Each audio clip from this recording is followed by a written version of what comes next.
En nombre de Patrimonio Nacional, bienvenidos a este auditorio de la Galería de las Colecciones Reales, donde tiene lugar este ciclo de conferencias que lleva por título Los martes en la Galería. Ciclo de conferencias que es posible gracias al apoyo de la Fundación Tatiana, que siempre nos gusta subrayar y remarcar este agradecimiento. Ciclo de conferencias que en el mes de noviembre está dedicado al Real Sitio de San Lorenzo del Escorial, conmemorando el 40 aniversario de su declaración como Patrimonio Mundial. La semana pasada ya iniciamos este ciclo dedicado al Escorial y hoy tenemos la segunda de las ponencias. Segunda de las ponencias a cargo de una persona muy conocida y querida por todos, como es Luis Pérez de Prada, el director de Inmuebles de Medio Natural, y que lleva por título Complejidad y simplicidad arquitectónica del monasterio de El Escorial. Aunque, como os decía Luis, yo creo que es conocido por la práctica mayoría de los que estáis aquí presentes, permitidme que le introduzca brevemente. Luis es arquitecto por la Escuela Técnica Superior de Arquitectura de Madrid. Tuvo despacho propio hasta 2002.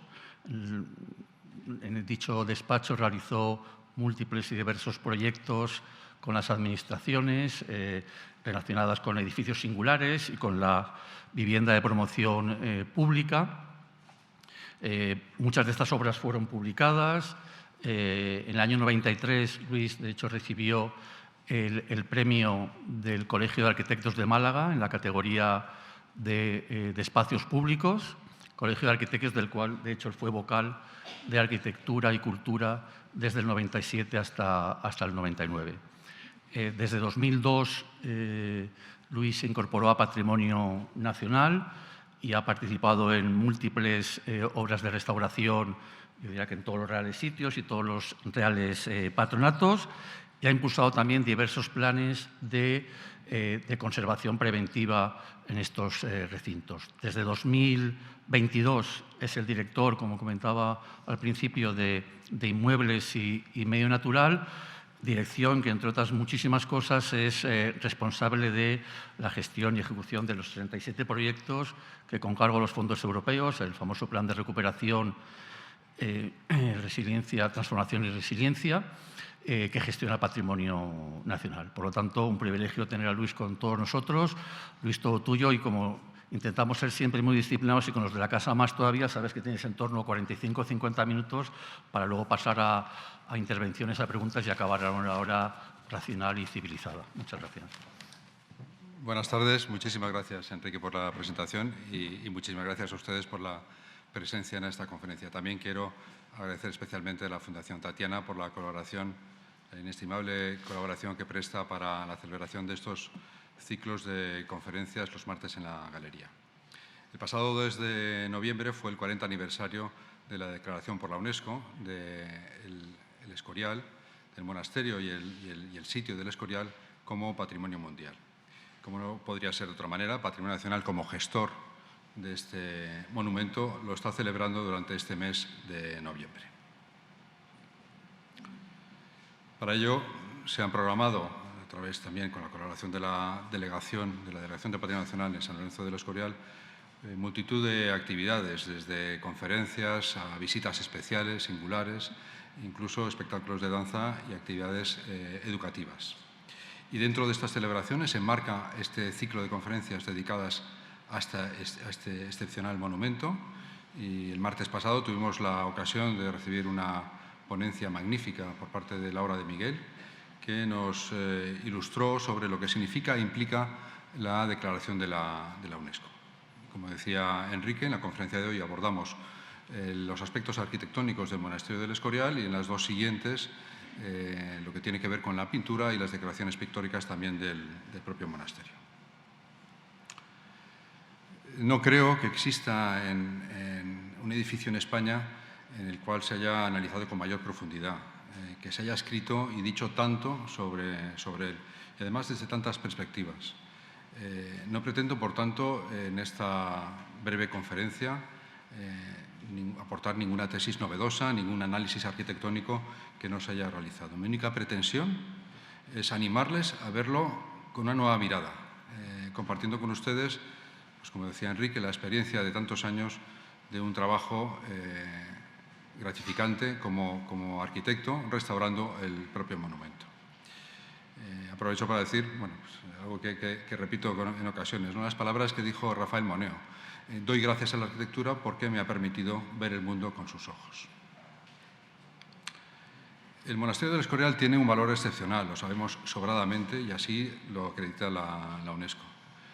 Si para poder incluirlo en la lista al menos hay que cumplir con uno de los 10 criterios que existen, el monasterio cumple con 3 de ellos.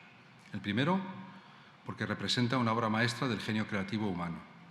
El segundo, porque exhibe un intercambio importante de valores humanos sobre avances de arquitectura, tecnología, artes monumentales, planificación urbana o diseño paisajístico.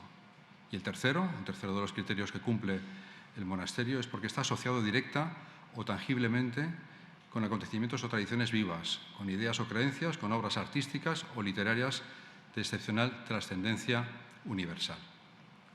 Si son 3 los criterios en los cuales el monasterio cumple para esta calificación, también 3 fueron los personajes fundamentales en la creación de esta gran obra. 3 también son los usos principales y, por tanto, también las partes esenciales del monasterio. Podemos decir que el convento, el palacio y el templo son esas 3 partes fundamentales. Y también podríamos decir que inicialmente 3 fueron los objetivos que se marcó el monarca para la creación de este gran edificio. Por un lado, un lugar de enterramiento regio, un lugar también para materializar la contrarreforma y, ¿por qué no?, un lugar donde se expone una obra arquitectónica digna de un reinado. Muchos de ustedes pensarán, lógicamente, que es excesivamente simplista reducirlo a 3 aspectos. No dejan de tener razón, ni muchísimo menos, porque realmente bueno, pues el abanico de personajes que intervinieron fue mucho mayor y, desde luego, los usos secundarios o asociados a los que les he comentado son mucho más de los que he mencionado. Pero, en cualquier caso, no voy a desaprovechar la ocasión para esta referencia de la tríada que me permita abordar en esta conferencia 3 aspectos importantes: contexto, composición y percepción. Y para hablar de contexto, primero tenemos que hablar de los artífices, y el principal, el mayor de todos ellos, el rey Felipe II. Podrán mirarlo en este magnífico retrato de Antonio Moro, un retrato que le hace justo en la jornada victoriosa de la batalla de San Quintín del 10 de agosto de 1557. Felipe II en ese momento tiene 30 años y, ante este gran triunfo militar, decide responder con una prenda de fe que fuera símbolo de la santa tradición y compendio de sabiduría. A todos nosotros nos pueden marcar hechos en nuestra vida, pero si eres heredero de un imperio, crees además firmemente en el destino y además te identificas con los reyes de Israel, como le decía Góngora, como un segundo Salomón, desde luego así entendemos cómo surge una creación que dura o que perdura durante siglos. Las obras del Escorial, como ya saben, se inician en 1563, cuando Felipe II tiene 36 años. Se terminan cuando ya tiene 57. Y al finalizar las obras, tiene todavía 14 años de su vida, hasta que fallece con 71 años, para disfrutar de esta voluntad hecha realidad, que es el monasterio. Les traigo también como referencia, no perdamos de... Sí, cómo no. ¿Ahora mejor? Muchas gracias. Para que también tengan una referencia de lo que ocurre en su entorno en ese momento, pues comentarles que en Francia y en el centro de Europa existe una situación absolutamente convulsa con las sucesivas guerras de religión. En Alpujarra, el levantamiento de los moriscos. Y los turcos, evidentemente, mantienen también su acoso al comercio en todo el Mediterráneo hasta que se les vence en la batalla de Lepanto en 1571. En España se están construyendo las catedrales de Jaén, de Granada y de Málaga en estilo renacentista. Y en Segovia también se está terminando su catedral, esta en estilo gótico tardío. En Italia, en 1564, muere Miguel Ángel, el gran arquitecto y artista, a la edad de los 89 años, después de haber terminado la cúpula del San Pedro del Vaticano, donde había trabajado el segundo personaje que nos interesa describir, Juan Bautista de Toledo. Como decía, como les comentaba, durante 2 años Juan Bautista trabaja a las órdenes de Miguel Ángel y jugó un papel importantísimo dentro de la Basílica Vaticana. Pasados esos 2 años, en 1549, fue llamado a Nápoles para trabajar durante 11 años más como arquitecto de Carlos V y como director de las Reales Fábricas de Nápoles. Felipe II, informado de los méritos de este arquitecto, firma en Gante una cédula donde reclama su venida a España. Y al llegar le nombra su arquitecto, convirtiéndolo así en la persona que define el estilo arquitectónico del reinado de Felipe II. Juan Bautista de Toledo presenta ante el rey, el 12 de agosto de 1561, la denominada traza universal. El monarca quedó impresionado con el trabajo de Juan Bautista, ya que no solamente le ratificó como su arquitecto, sino que además le dobló el sueldo que tenía adjudicado. La traza universal, que la irán escuchando a lo largo de la conferencia, se identifica con la planta general del edificio.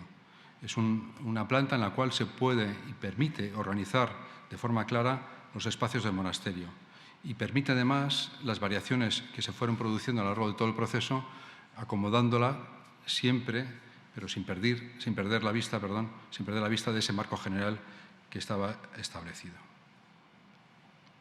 Juan Bautista fallece al poco iniciarse las obras, en 1567, y 4 años más tarde le sucede el que había sido ayudante hasta ese momento, Juan de Herrera. La primera ocupación de Juan de Herrera había sido la militar, acompañando a Carlos V en las campañas en Flandes, hasta su regreso a España al retiro en Yuste. Poco después entraría al servicio de Felipe II y fue asignado como ayudante de Juan Bautista de Toledo. Cuando fallece Juan Bautista, únicamente se encontraba realizada la fachada meridional y los claustros adyacentes. La experiencia militar que les comentaba antes por parte de Juan Bautista de Juan de Herrera, desde luego, sin duda, ayudó a mejorar de manera sensible la organización y el proceso de la obra. Ideó y se construyeron mecanismos para la elevación, para el transporte de materiales que fueron decisivos para acelerar ese proceso de la ejecución. También de Herrera se le deben los diseños de la portada principal, de la iglesia, del templete de evangelistas y de las casas de oficios. Y también se le debe una operación magnífica de difusión, como fueron las estampas que grabó Perret. Muy pocos artistas se les puede identificar con su nombre a un estilo, y menos aún cuando el impacto sobre el lenguaje arquitectónico es tan grande como el del monasterio del Escorial. El impacto que se prolongó durante muchos siglos, incluso nos alcanzó en obras que podemos reconocer en mediados del siglo XX. Y no podía dejar de ofrecerles esta representación coral de los 2 arquitectos y de Fran Antonio de Villagastín, que fue obrero mayor y también un personaje que tuvo relevancia en la ejecución de las obras.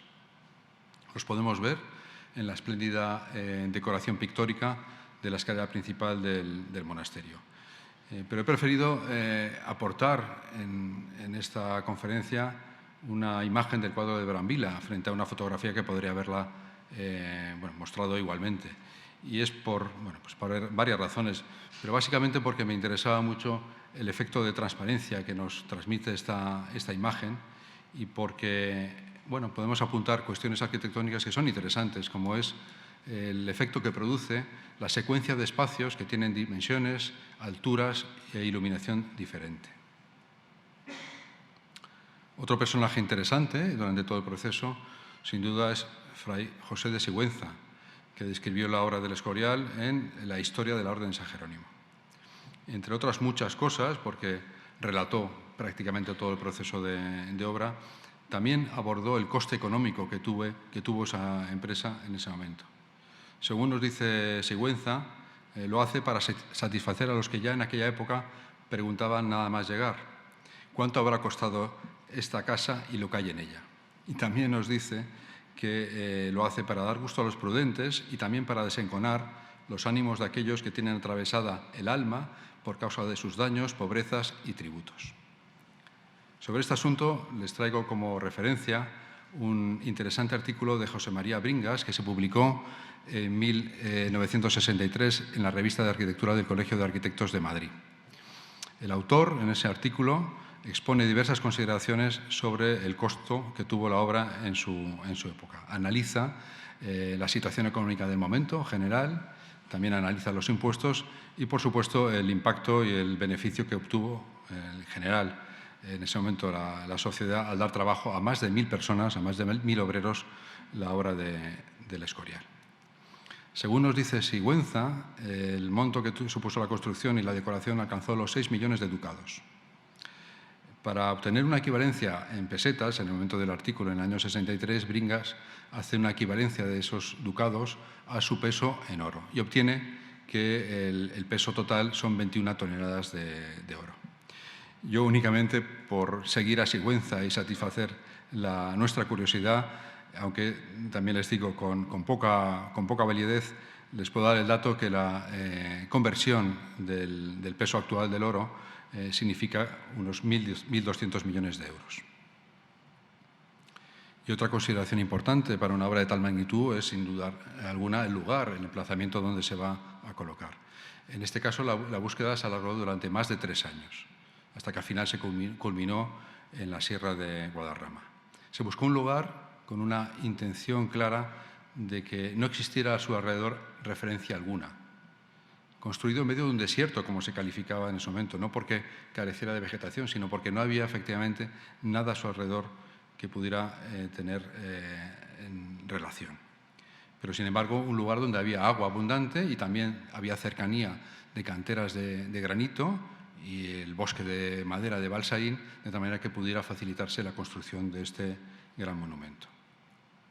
Nada mejor que esta imagen de Huas para ilustrar esta soledad en las faldas del monte de Abantos. Y también, si hablamos de contexto, pues hablamos de todo el sistema de organización que se puso en marcha para poder llevar a cabo esta gran obra. Felipe II dispuso de un complejo sistema de organización que ya había implantado su padre, Carlos V, pero que desde luego él lo perfecciona de una manera muy intensa a través de múltiples instrucciones que va dando a lo largo de todo su reinado. Instrucciones además muy concretas con respecto al Escorial. Nada más empezar la obra, en agosto del 63, el rey determina la existencia de una triple instancia. En primer lugar, la del arquitecto, como responsable de las trazas generales más importantes de la obra. Y debo señalarles que hasta el primer cuarto de ese siglo se denominaba maestro mayor. La profesión, o como se denominaba arquitecto, empieza a aparecer en ese momento como principal fabricador, que dice, y definiendo su figura en el sentido viturbiano, de persona culta que lee, que estudia y que dibuja los planos y las trazas, como es el caso de Juan Bautista. El segundo nivel, otro nivel, lo formaban también aquellos que estaban ocupados directamente con la ejecución de la obra. Estaba formado por los aparejadores, por los oficiales, por los obreros mayores. Y por último, un tercer nivel, aquellos cargos que se ocupaban de la organización burocrática de la obra.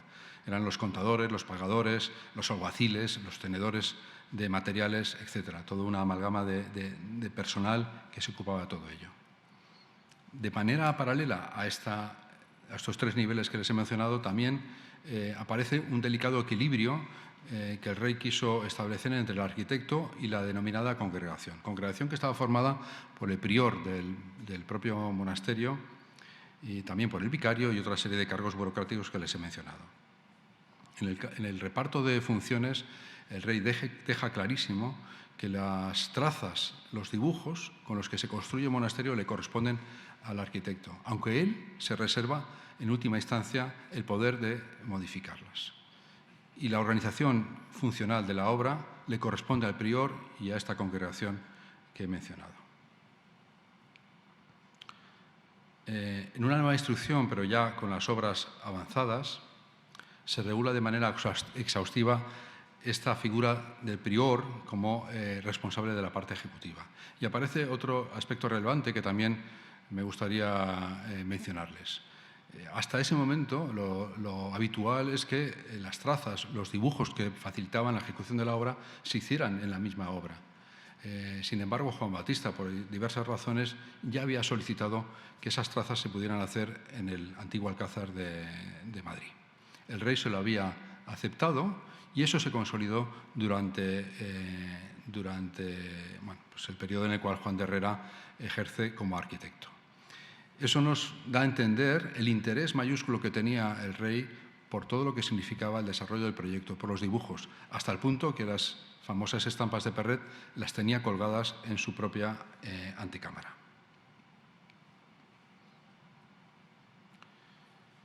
Y como ya hemos dicho, nos referimos a la traza universal como la planta donde tiene cabida todo un programa con usos diversos. Les voy a leer una forma mucho más acertada que la define el arquitecto Javier Ortega. Dice: es donde se establece el acuerdo previo entre el todo y las partes del edificio, pacto que hace viable una idea de totalidad integradora de las diversas exigencias parciales del programa de necesidades. Para entender estas trazas y el origen de cómo están conformadas, ha habido multitud de análisis y de referencias. Tenemos los de Secundino Zuazo, que hace a las plantas de edificios hospitalarios, como los de Milán de Filarete, u otros en España de finales del siglo XV. Kubler, que también es otro autor que escribe sobre el Escorial, lo relaciona con el Palacio de Diocleciano en Split.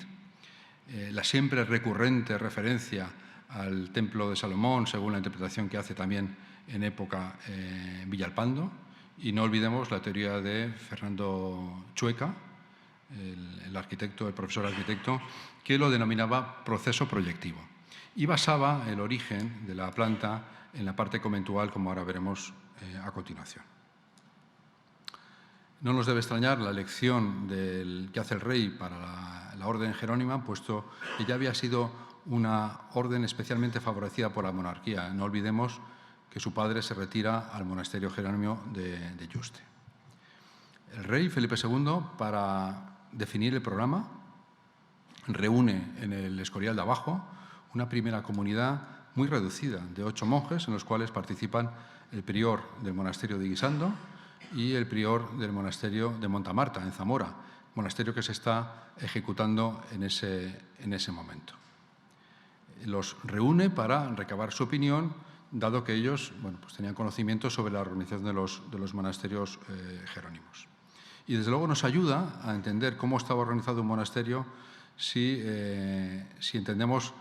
vemos el dibujo de la derecha en la pantalla del monasterio del Parral.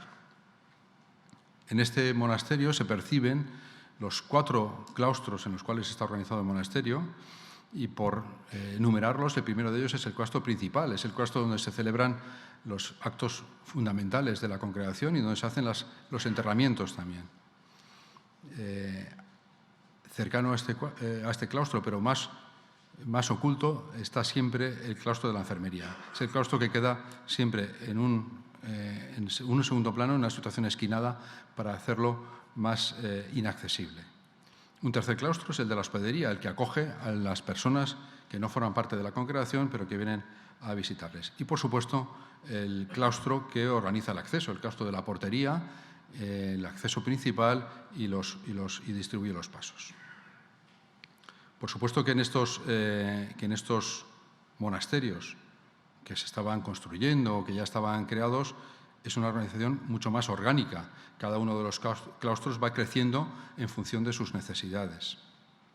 Pero me gustaría llamarles la atención sobre una situación, y es que si nos ceñimos a la planta, a las trazas que marca Juan Bautista de Toledo, si eliminamos en un momento determinado lo que es la parte izquierda del monasterio, la parte de palacio, la biblioteca, el seminario, y nos quedamos únicamente con la imagen que tienen ustedes a la derecha, podremos entender las similitudes de organización de un monasterio jerónimo. En este caso, se ve bueno, no se ve el puntero. En la imagen tendríamos, de los 4 claustros menores, el que está en la parte superior a la derecha sería el principal. A su izquierda, el claustro de portería, porque por ahí es por donde se entraba originalmente al monasterio. No se entraba por la portada que tenemos ahora mismo. Estaba en esa situación esquinada entre la iglesia y el propio claustro. Delante de él, en la parte anterior, el claustro de la hospedería, el que está más cercano al exterior, y el más escondido, el de la enfermería. Pero resulta muy interesante fijarse en la posición relativa que tenemos en la planta del monasterio del Parral con respecto al del Escorial. La posición de la iglesia es prácticamente similar. De ahí vienen las deducciones que se hacen para entender que la génesis inicial del propio monasterio es esta reconversión, esta interpretación de la organización de un monasterio jerónimo. Y mediante la simple operación de simetría obtenemos al final la planta general del monasterio del Escorial. En esta imagen aérea podrán además comprobar lo importante que son los vacíos. Cobran una significación fundamental. La composición al final es una suma de claustros que se van añadiendo uno al lado de otro. Siempre todo ello encuadrado dentro de unas coordenadas generales que ciñen toda esa distribución. Si alguno destaca de todos estos claustros, seguramente su mirada se estarán dirigiendo ahora mismo al claustro de evangelistas. Destaca por su tamaño, por su irregularidad. Es un claustro cuadrado.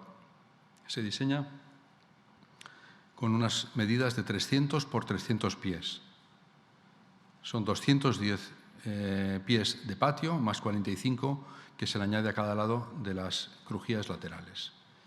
Podríamos entender, lógicamente, que la disposición regular de este patio genera de alguna manera la geometría de otros espacios, como puede ser la parte inferior, la parte de los claustros menores del propio convento. También hay otra cuestión interesante, y es que si nos fijamos en las dos partes, los 2 tercios, tanto el meridional como el septentrional del monasterio, en medio queda un vacío, y ese vacío está ocupado por la iglesia. Y teniendo en cuenta que se encuentra en una zona de clausura, y por tanto muchos de ustedes no habrán tenido la ocasión de poder contemplarlo, les traigo unas imágenes que yo creo que son enormemente atractivas de la lucerna del convento. Es el espacio en el cual convergen los 4 patios menores.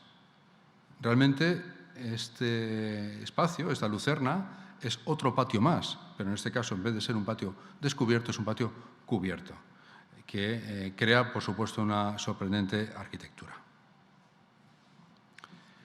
Y si volvemos a fijarnos de nuevo en el claustro de evangelistas, decirles que es el elemento que menos variaciones tuvo a lo largo de todo el proceso constructivo. En parte porque fue el que primero se ejecutó. Se sabe, se conoce que la parte inicial por donde empieza a construirse el monasterio es por la esquina superior derecha, por lo que se denomina la Torre del Prior. Desde ahí se comienza la construcción y se lanza todo lo que es la fachada sur hasta la Torre de la Botica y en la parte oriental hasta lo que es el palacio. Se empieza por ese lugar también por una razón fundamental, y es que era el punto de cota más baja dentro de lo que es el terreno. Y cuando uno quiere nivelar adecuadamente el piso bajo, pues lo que hace es empezar por el punto inferior. El resto se va desmontando, se va retirando tierra hasta conseguir ese punto. En cualquier caso, es un espacio con una claridad de formulación que le permite adjudicarle un sentido de referencia para todo el resto de la construcción del monasterio.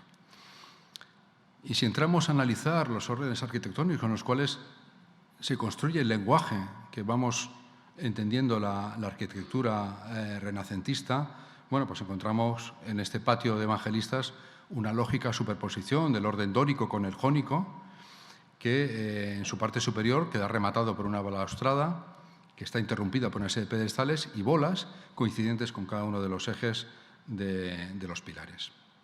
Les traigo a la derecha la imagen de este libro porque es, bueno, si alguno de ustedes está interesado en acercarse a los códigos de la arquitectura clásica, le recomiendo este libro. Es un libro muy breve, vamos, en cuanto a la dimensión, a la longitud del texto, pero que de una manera muy sencilla y atractiva nos acerca al entendimiento de la arquitectura clásica. Los órdenes y el empleo de los órdenes, desde luego, no está exento tampoco de contradicciones. Aquí únicamente, como les decía al principio, trato de apuntarles algunas cosas para su observación. Sabido es que el orden dórico es un orden que representa mucho más pesadez, firmeza. Por el contrario, el jónico pues es un orden pues, más ligero, que debe pues, llevar entre sus características una mayor esbeltez. Pues el resultado que tenemos aquí no deja de ser contradictorio. Si nos fijamos, los huecos que aparecen en el nivel inferior nos parecen mucho más esbeltos que la parte superior, cuando realmente debería ser al contrario.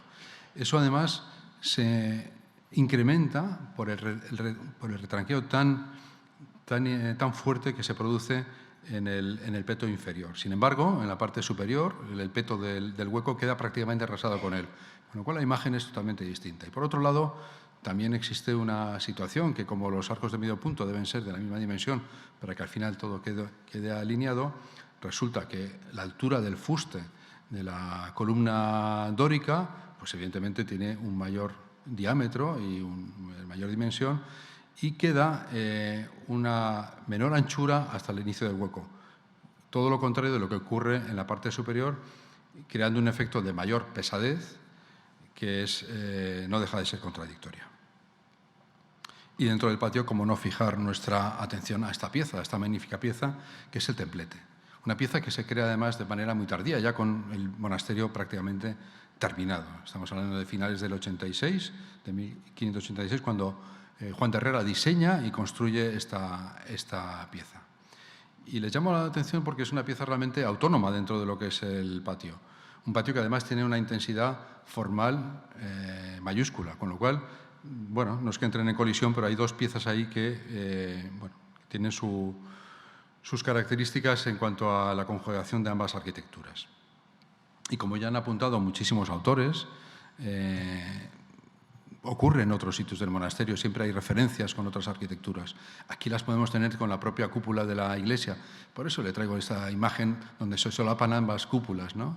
También está con el monumento de Semana Santa o el tabernáculo también del propio monasterio. Y también hay otras referencias. Si no lo conocen, también les animo si van a Coimbra, en Portugal, en alguna ocasión, a visitar los restos del claustro de Manga, que también tiene una referencia clarísima sobre lo que tiene que ver con las arquitecturas relacionadas con las fons vitae claustrales, donde el empleo del agua también tiene que ver pues eso, con todo ese sentido y ese significado, ¿no? Hay una cuestión también que le llama la atención, y es que es un templete en el cual le atraviesan los dos ejes. Si la diferencia fundamental, la imagen que podemos tener todos es el templete de Bramante en Roma, en este caso pues está atravesado. Está atravesado y, por tanto, lo primero que podríamos entender es que en una unión de dos ejes nos aparece una forma cuadrada. Una forma cuadrada que, además, está unida al círculo de la propia cúpula, que marca una centralidad clarísima. Bueno, como solución, entiendo que es una solución magistral por parte de Juan de Herrera. Al final, el acuerdo que hace entre esas dos figuras es un octógono que, además, lo que hace es enfatizar ese carácter autónomo de la pieza. Y como curiosidad, que ahora mismo no pueden contemplar, pero que en breve podrán hacerlo cuando estén terminadas las obras que, como decía Enrique, estamos acometiendo con los fondos europeos, se va a hacer una restauración importante en el patio de Evangelistas que va a permitir contemplar al público este maravilloso espacio. Y yo, pues eso, dentro de un año y pico, cuando estén terminadas las obras, les animo a que se coloquen en el tercer peldaño de la escalera principal. En ese punto justo podrán observar lo que se ve en la imagen de la derecha. Se crea una perspectiva que falsea la altura de los arcos del templete con respecto a los del claustro. Lo que vemos al fondo es el arco del claustro mayor. Aparentemente son de la misma altura, sin embargo, son mucho más bajos los del propio templete. Y para completar este análisis sobre el patio de evangelistas, bueno, comentarles que los trabajos de restauración se basan en este plano de Salcedo de las Heras, es un plano de finales del 19, de 1875, donde muestra un estado similar al diseño de Juan Bautista en cuanto a la distribución de las calles, no así en cuanto a lo que es la vegetación, pero es la referencia más concreta que tenemos y a la cual se van a realizar estos trabajos de restauración. Incorpora pues, modificaciones del último cuarto del 17 y de mitad del 18. Y nuevamente una vista de Brambilla que no quiero dejar de enseñarles, donde, bueno, pues aquí ven la altura de los recuadros de Vogt, que va a ser similar a la que van a poder observar cuando esté terminada esta obra. Y nos fijamos ahora en otro espacio fundamental, estamos hablando del patio de Reyes. Es otro patio, pero que tiene una característica diferencial con respecto al resto. En este caso es un patio que tiene recorrido. Los demás no son estáticos, pero son claustros que están definidos por su propio espacio. En este no, en este lo que hacemos es acceder desde la portada de lo que es el monasterio y tratar de llegar a la basílica, en su momento también a la parte de ingreso del convento. Por tanto, tiene un hecho diferencial. Hay un hecho también curioso, que bueno, únicamente les menciono para su conocimiento. En los dibujos del año 64, donde se hace una modificación importantísima del monasterio, donde se eleva toda la parte anterior, la parte que se corresponde con los claustros menores, se eleva en altura para igualarla con el resto, aparece un dibujo de la parte del convento, de los 4 claustros menores. Y en la parte derecha de ese dibujo aparece una secuencia de pilastras que dan a entender que este patio de Reyes estaba flanqueado en sus dos lados largos por un pórtico que lógicamente tendría un sentido de resguardo, de lluvia, para poder acceder al convento, al propio templo. Pórticos que en ningún momento fueron ejecutados, pero que es curioso conocer su existencia. Y también es curioso apreciar en las fachadas laterales algo sobre los cuales voy a pedirle su atención. Si hemos dicho que es un patio que tiene un sentido de recorrido, pues lo lógico es que la secuencia del ritmo que tenemos de los 2 huecos que se van seriando con pilastras, pues se fuera repitiendo desde el principio hasta el final. Pues si se fijan a la izquierda de la fotografía, en esta parte que aparece justo en el límite de la imagen, pues verán que hay un cambio de ritmo. Aparece un único hueco con 2 pilastras, otros 2 huecos con mayor separación entre ellos y nuevamente otro hueco con un juego de pilastras. Responde a una estrategia para conjugar la planta interior de la sala de ropería con la propia fachada, porque la planta, si no, cuando hubiera llegado a entestar con esta fachada, los 3 huecos que tiene ese espacio no hubieran quedado centrados en el espacio interior. Para eso es esta modificación, estas estrategias arquitectónicas que permiten el conjugar ambas situaciones. Estrategias que, evidentemente, si las conoces, las disfrutas. Cuando vas, comprendes una serie de cosas. Como comprendes también la importancia que tiene la cornisa tan potente que está recorriendo todo el claustro. ¿Por qué de esta cornisa? Porque nos está diferenciando, por un lado, todo lo que ocurre por debajo, lo está unificando como patio y, sin embargo, los 2 testeros permite que en la parte superior exista un mundo diferente. Y si nos vamos al otro testero, al de la iglesia, desde luego tenemos una fachada que en su dualidad está su máximo atractivo, ¿no? Por un lado, responde a una imagen frontal de un templo y, por otro lado, también es uno de los frentes del patio. Tiene esa doble condición, ¿no? La cornisa, como decía, permite que lo que ocurre de esa línea para abajo pertenezca a la configuración del propio patio y, sin embargo, en la parte superior lo que tenemos es una representación simbólica del templo.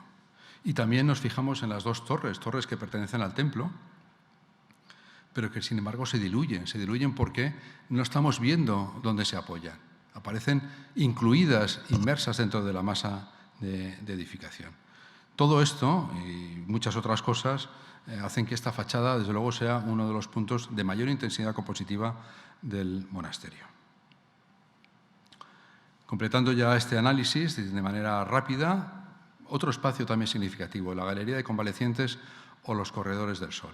Nos encontramos en un espacio que se plantea en el año 64 porque con esa subida de altura de los claustros menores, el sol difícilmente llegaría a poder al claustro de enfermería, donde realmente es necesario pues, para los monjes convalecientes, ¿no?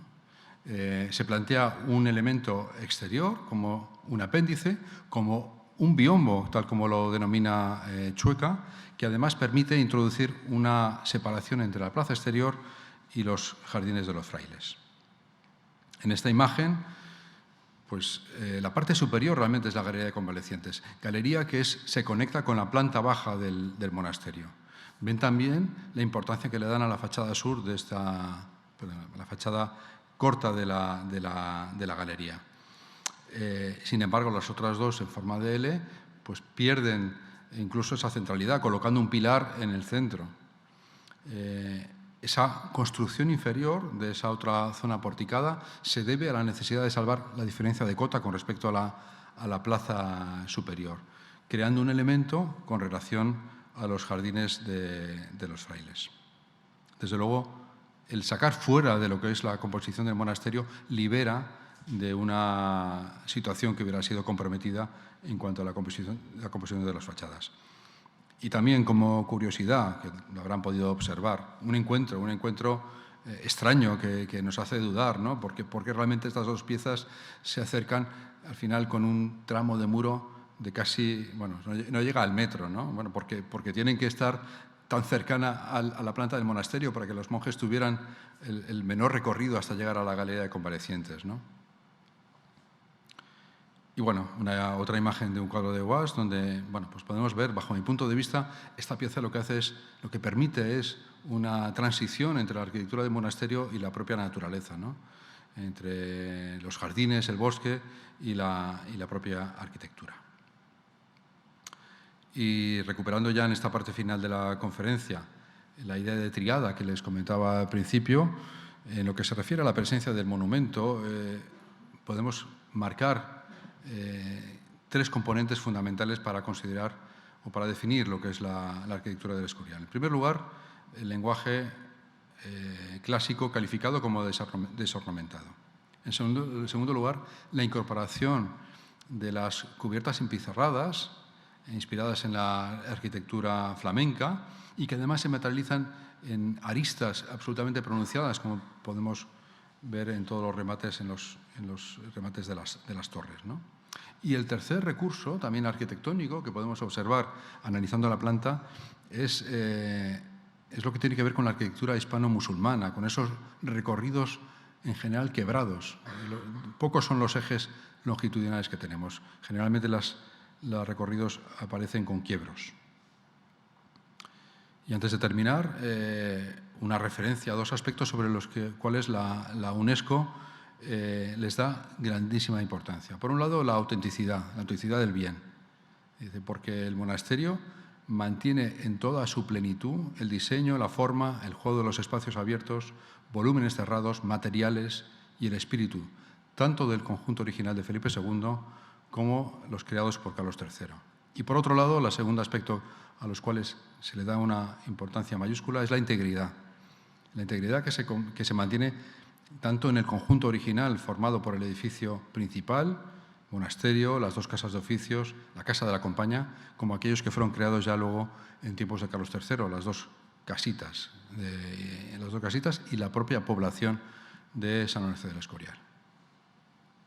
Y me permitirán, que una institución como Patrimonio Nacional custodie la mayoría de los elementos monumentales de la Fundación Real, sin duda permite mantener el carácter unitario de este conjunto. Y ya para finalizar, les traigo una curiosa imagen que parece muy atractiva, y es la visita que hizo Le Corbusier, el famoso arquitecto, acompañado de Fernando García Mercadal, un arquitecto español, en mayo del 28 visitaron varios sitios, visitaron Toledo, pero también fueron El Escorial. Y Le Corbusier dijo una frase que sirve para terminar esta conferencia. Dijo exactamente: ¿qué puedo enseñar yo de arte moderno a esta nación que ha creado El Escorial? Muchas gracias.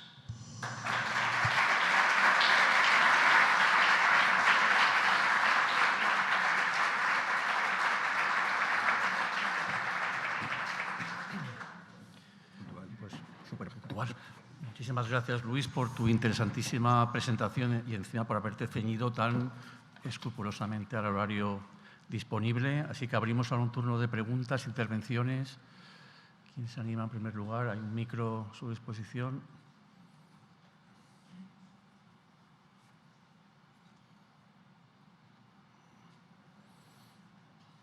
No sean tímidos. No, hay una pregunta allí, perdón, una intervención. Hay un micro, por favor. En su interesantísima conferencia ha supuesto lugares en los que estaría inspirado, digamos, la primera traza, la de Toledo. Pero no ha mencionado uno que a mí me gustaría, como mínimo, recabar su opinión, que es el Hospital Tavera de Toledo. Cuando uno entra en ese prodigioso edificio, también de Toledo, hay justamente un gran patio a la derecha y un patio a la izquierda. Hay una simetría que, de alguna manera, sería el pasillo equivalente a lo que es el patio de los Reyes. Y luego hay otro elemento de coincidencia que yo, la primera vez que tuve conciencia de ello, me quedé muy sorprendido, y es que el Panteón es prácticamente idéntico. Así es, coincido también con su opinión. La verdad es que no he relacionado muchas otras referencias que existen, y la que usted menciona, por supuesto, también es válida. Mi reflexión al respecto es que tiene tal potencia y tal conocimiento hemos tenido del monasterio del Escorial, que al final buscamos referencias que pueden ser casuales en algunos casos, en otros no, evidentemente, ¿no? Pero sí, coincido que evidentemente siempre hay semejanzas, ¿no? Y en este caso concreto, pues la posición del Panteón sí que es realmente curiosa y da esa similitud. Muchas gracias. Gracias.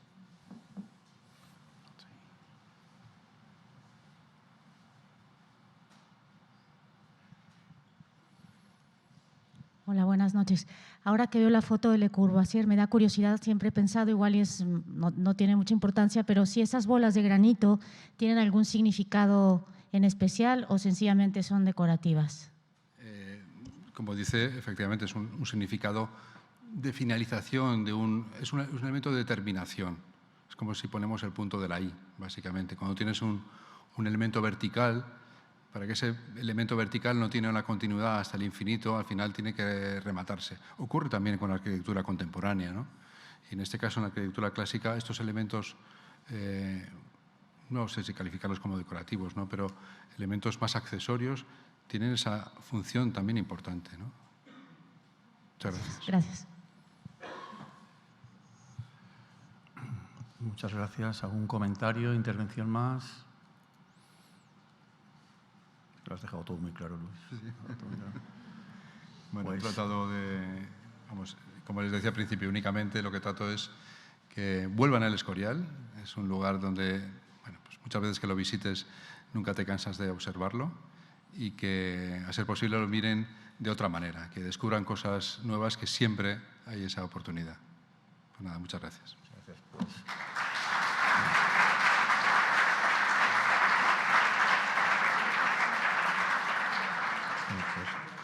Por nuestra, simplemente, si me permiten añadir a las palabras de Luis, como siempre hacemos, un cuádruple agradecimiento y dos recordatorios. Agradecer a Luis su intervención, es un lujo haberle tenido como ponente. Agradecer a todos ustedes su presencia. Tenemos la presidenta, tenemos un nutrido grupo de la Dirección de Inmuebles y Medio Natural, que han venido a oír, incluso a escuchar a su jefe, lo cual está muy bien. Agradecer a la Fundación Tatiana, sin cuya colaboración esto no sería posible. Agradecer a todo el equipo de Patrimonio Nacional, en especial el equipo de Acción Cultural, pues, que también sin cuya participación en esto no sería posible. Los dos recordatorios, muy rápidamente, tienen a su disposición unas hojas de evaluación del acto, que siempre nos sirve para mejorar, y luego, como recordatorio, el martes que viene continúa este ciclo de martes en la galería dedicado al 40 aniversario de la Declaración de Patrimonio Mundial del Real Sitio de San Lorenzo del Escorial, y tendremos una ponencia titulada «De la grandeza y variedad de pintura que hay en esta casa, la colección pictórica de Felipe II en el Real Monasterio del Escorial», a cargo de Carmen García Frías, conservadora de pintura antigua de la Dirección de Colecciones Reales, también de esta Casa de Patrimonio Nacional. Por lo tanto, muchas gracias de nuevo y nos encantará verles y acogerles el martes que viene. Buenas tardes.